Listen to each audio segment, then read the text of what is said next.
وحشی بن حرب رضی اللہ تعالیٰ فرماتے ہیں کہ پیارے رسول صلی اللہ علیہ وسلم کے بعد ساتھیوں نے عرض کیا کہ ہمارا حال یہ ہے، کھانا کھاتے ہیں، آسودگی حاصل نہیں ہوتی۔ آپ نے فرمایا شاید تم لوگ الگ الگ کھاتے ہو۔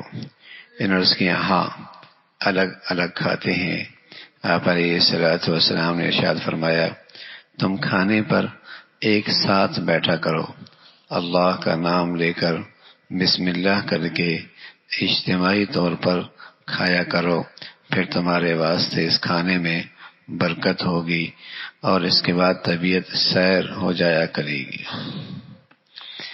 اجتماعی طور پر کھانے کی یہ برکت جس کا حدیث میں ذکر کیا گیا ہے، اس کا ہر ایک کو ایک تجربہ کر سکتا ہے، بشرطیہ کہ کھانے والوں میں ایثار کی صفت ہو۔ سچے مسلمان ہونے چاہیے، یعنی ہر ایک یہ چاہے کہ میرا دوسرا ساتھی اچھا کھا لے، اچھی طرح کھا لے۔ اگر کھانے والوں میں یہ بات نہ ہو تو پھر اس کی برکت کا کوئی استحقاق نہیں، بلکہ اس صورت میں اندیشہ ہے کہ اکثر و بیشتر تجربہ اس کے برعکس ہے۔ تو یہاں اللہ کے نبی صلی اللہ علیہ وسلم نے کھانے کی برکت کا تذکرہ فرمایا کہ کھانا جتنا اجتماعی شکل میں ہوگا، اور اس اجتماعی شکل کے اندر بھی یہ بات پیش نظر ہے میرا ساتھی اچھا کھا لے اور بہتر کھا لے، ایثار کا جذبہ ہے، تو اس کھانے میں بہت برکت ہوتی۔ شہر ابن حرب فرمانے لگے کہ جس کھانے میں 4 چیزیں ہوتی ہیں وہ کھانا بہت بڑھیا کھانا ہوتا ہے۔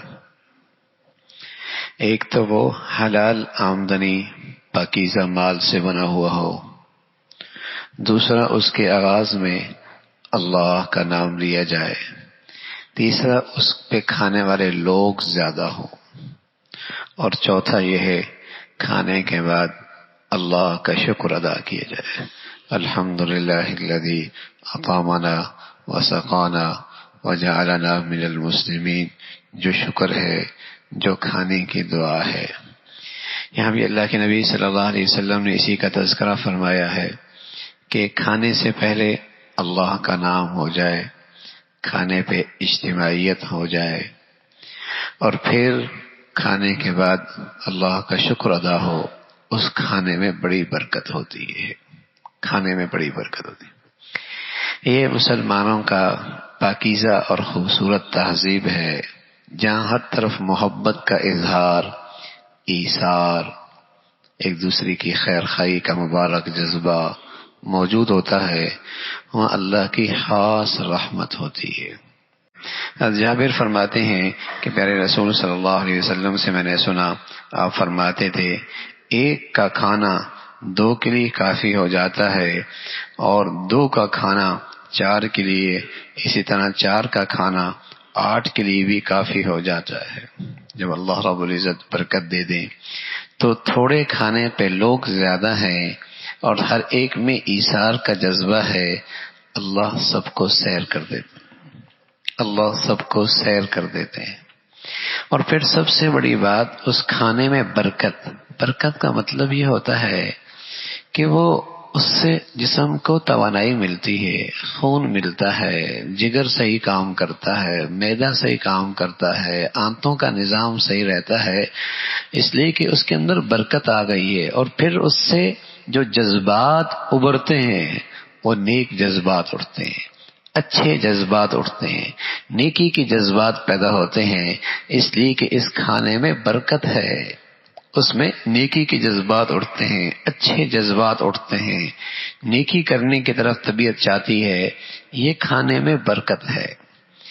بظاہر یہ بہت معمولی باتیں ہیں، لیکن اس کے اثرات بہت بڑھیا ہے، بہت بڑھیا۔ تو رسول اللہ صلی اللہ علیہ وسلم نے بتایا اس طریقے سے کھانے میں برکت ظاہری طور پر بھی ہوتی ہے کہ اس کا مقصد یہی ہے کہ لوگ اجتماعی طور پر ایک ساتھ کھایا کریں، اس کی برکت سے، اس برکت سے فائدہ اٹھائیں، لیکن شرط وہی ہے کہ ہر ایک کے دل کے اندر جذبہ ہو، ایثار کا، دوسرے کو اچھا کھلانے کا، دوسرے کے لیے آسانی پیدا کرنے کا.